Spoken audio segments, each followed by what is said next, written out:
Telugu Desam party ఇక్కడ కూడా రావాలని ఊళ్ళో ఊరుతోంది కదా, మళ్ళీ తప్పేముంది? ఏ పొలిటికల్ పార్టీ అయినా గతంలో ఉన్న పార్టీ కాబట్టి. మీరు తెలంగాణ వచ్చిన తర్వాత 15 మంది గెలిచారు వాళ్ళు.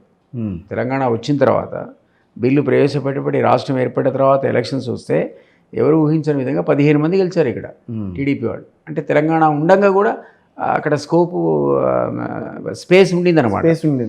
కానీ తర్వాత క్రమక్రమంగా వీక్ అయిపోయారు, అది వేరే విషయం. కానీ బీఆర్ఎస్ పాలిటిక్స్ వల్ల రకరకాల. సో ఆ స్కోప్ ఉందనుకున్నప్పుడు ఎవరైనా కూడా కాస్త కూస్త రివైవల్ కోసం ట్రై చేయడంలో తప్పే ఉంది. పొలిటికల్ పార్టీగా వాళ్ళకు ఉన్నటువంటి హక్కు అది, దాన్ని మనం కాదలేం. కానీ దాని మీద డిపెండ్ అయ్యి సీఎం యాక్టివిటీ చేస్తాడనో లేకపోతే 34 మంది ఆయన దగ్గర అనేది కరెక్ట్ కాదు. ఎంటైర్ బ్యాచ్ బ్లాక్ ఆయన కంట్రోల్నే ఉన్నారు ఈ పూటకి. మీరు చూసారు కదా, సీఎం డెఫినెట్లీ చేర్చుకున్నారు. మేము చేర్చుకుంటాం కూడా. ఇంకో 16 మంది వచ్చేంత వరకు మా ప్రయత్నాలు కొనసాగుతాయి. ఎందుకంటే ఆ 26 మంది వస్తే 2/3 మెజారిటీ వస్తుంది, మాకు ఆ పార్టీ లేదని డిక్లేర్ చేయడానికి అసెంబ్లీలో అవకాశం ఏర్పడుతుంది. సో ఆ దిశగా మా టార్గెట్ ఉంటుంది. కానీ ఈ అన్ని విధానాల వల్ల ఒకటైతే తెలుస్తుంది, యాంటీ డిఫెక్షన్ లాని అందరూ కూడా పరిహాసం చేస్తున్నారు అన్న విషయాన్ని దేశవ్యాప్తంగా చేస్తున్నారు. ఒక మన రాష్ట్రం అని కాదు కదా. గతంలో కేసీఆర్ చేశాడు, మనం చేసాము. మహారాష్ట్రలో అదే జరిగింది, గోవాలో అదే జరిగింది. యాంటీ డిఫెక్షన్ అనేది ఎక్కడ ఇంటోటో ఇంప్లిమెంట్ అవుతుంది చెప్పండి?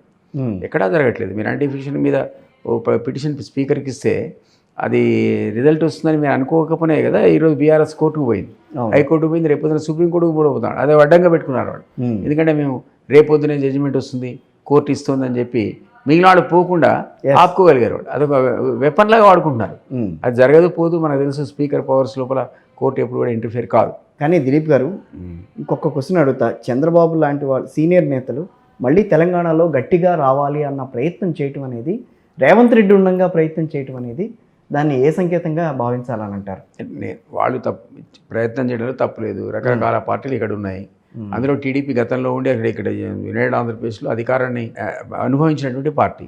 సో ఆ పార్టీకి తెలంగాణ వచ్చిన తర్వాత వీక్ అయింది, కానీ కాస్త కూస్తో బేస్ అయితే ఉంది కదా. సో వాళ్ళు తిరిగి వాళ్ళు ఇక్కడ మేము ఉంటాము, గెలుస్తాము 10 సీట్లు అంటే మనం ఎట్లా కాదంటాం? దానికి రేవంత్ రెడ్డి గారు ఎంకరేజ్ చేస్తారని అనుకోవడానికి వీల్లేదు. నేను అలా ఆ మాట మీరే అంటున్నారు. వాళ్ళిద్దరు గురు, ఎందుకంటే అదే వాసన ఇప్పుడు అది ఉన్న పరిస్థితిలో గురు శిష్య సంబంధం అని ఏ సీఎంఏ చెప్పుకున్నాడు, మనం చెప్పేది ఉంది. కానీ సో అంత మాత్రం చేత కాంగ్రెస్ పార్టీకి డెట్రిమెంటల్గా ఉండి టీడీపీ గ్రోత్ని ఎవరు ఎంకరేజ్ చేస్తారు? So but at the same time నేను అన్నట్టుగా స్కోప్ ఉంటే ఎవరైనా ప్రయత్నం చేస్తారు, అందులో తప్పే ఉంది. కానీ టీడీపీ లాంటి పార్టీ ఈ రోజు ఇక్కడికి రావటం అంటే మళ్ళీ ఏదో రకంగా ఇక్కడ వేళ్ళూనుకునే ప్రయత్నం చేయటం అని అంటే అది కాంగ్రెస్ పార్టీకి ఇబ్బందికర పరిణామా లేకపోతే బీఆర్ఎస్కి ఇబ్బందికరమా? ఏ రకంగా ఆలోచించాలంటారు? అది అక్కడ కరెక్ట్గా అయితే మనం అసెస్ చేయలేము.